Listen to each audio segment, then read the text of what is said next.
Thank you for watching the BOTC community channel. As you can see, this is review time. As we look now into Dynasty Warriors 8 Empires. Now I'm going to start this review by explaining the combat, which if you basically have seen, if you played a Dynasty Warriors game, for the most part you can skip ahead, but skip ahead after I explain the main differences between this game and Dynasty Warriors 8. Now, the main differences, as you can see, is that you have camps that you go in and out of all the time. And you have to go into each of those camps and you have to kill so many soldiers to take over said camp. And so you basically just go around in circles attacking and attacking until you kill all those soldiers. And if an enemy officer comes in, they can reinforce the camp and then you have to kill them too.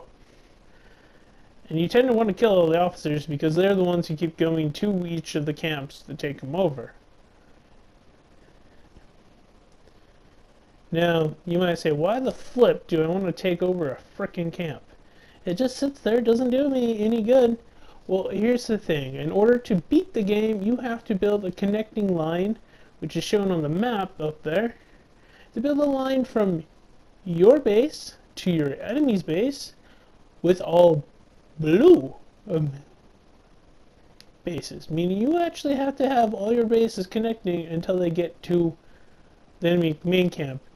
And that's when you can actually take over the enemy main camp, or when you can, as you can see, well, not as you can see, so you can take over the enemy main camp as well as defeat the enemy main officer. And this gameplay, I just straight up defeat the enemy main officer instead of actually just taking over the camp. But I do take over camps quite a bit, as you see here. I'm going through a camp cleaning exercise. You just gotta start throwing those knives around like crazy.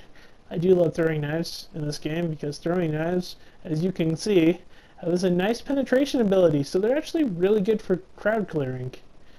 And it makes clearing these bases relatively quickly. I would hate to see what it would be like to take over a base with a skill set that's more designed for one-on-one versus crowd clearing. But as you see here, we have everything you can think of there.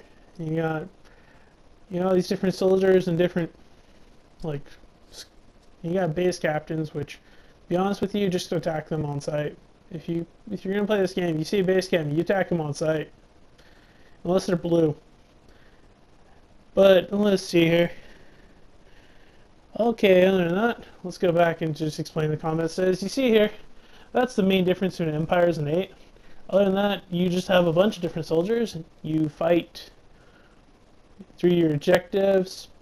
You basically are a super soldier, depending on your difficulty. The lower the difficulty, the bigger super soldier you are. The higher the difficulty, well, you're gonna have a fun time. And it's probably not gonna be the most entertaining time you ever had. But this game does bring back the fact that you have different weapons, you have different...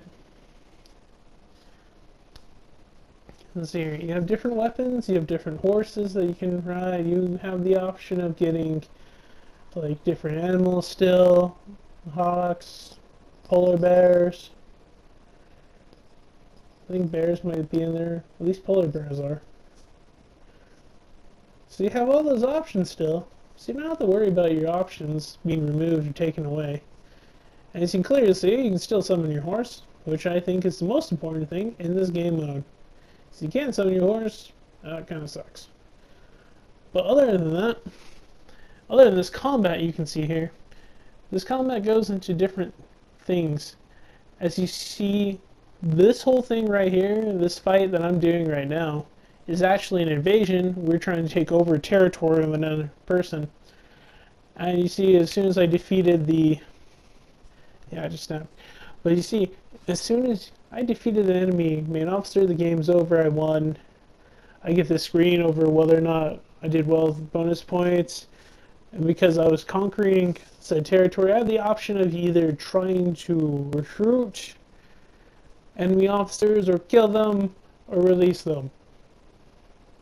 And if they say no to your recruitment, you have the option to kill or release.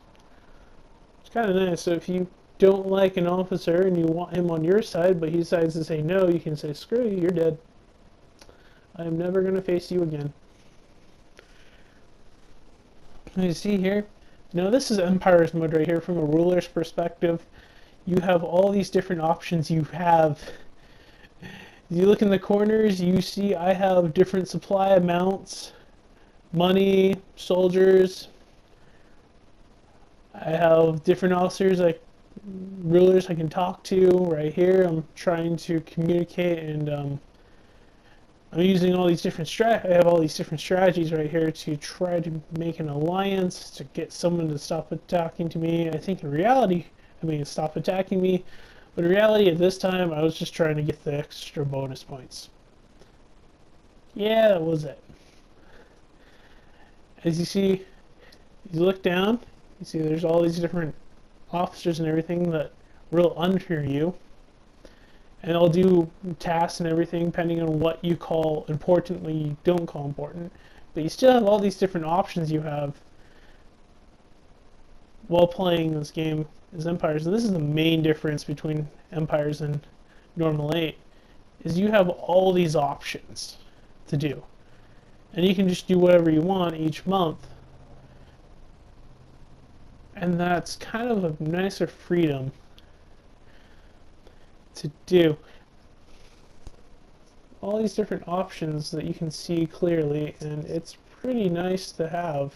Be able to look through, say I want to go here and there. You can constantly go and decide you're going to purchase new weapons or new items to help give you bonuses and everything while you go into battle. You can buy like new horses and the new items, and yeah, you have different materials to get different items unlocked for each of those places and everything. And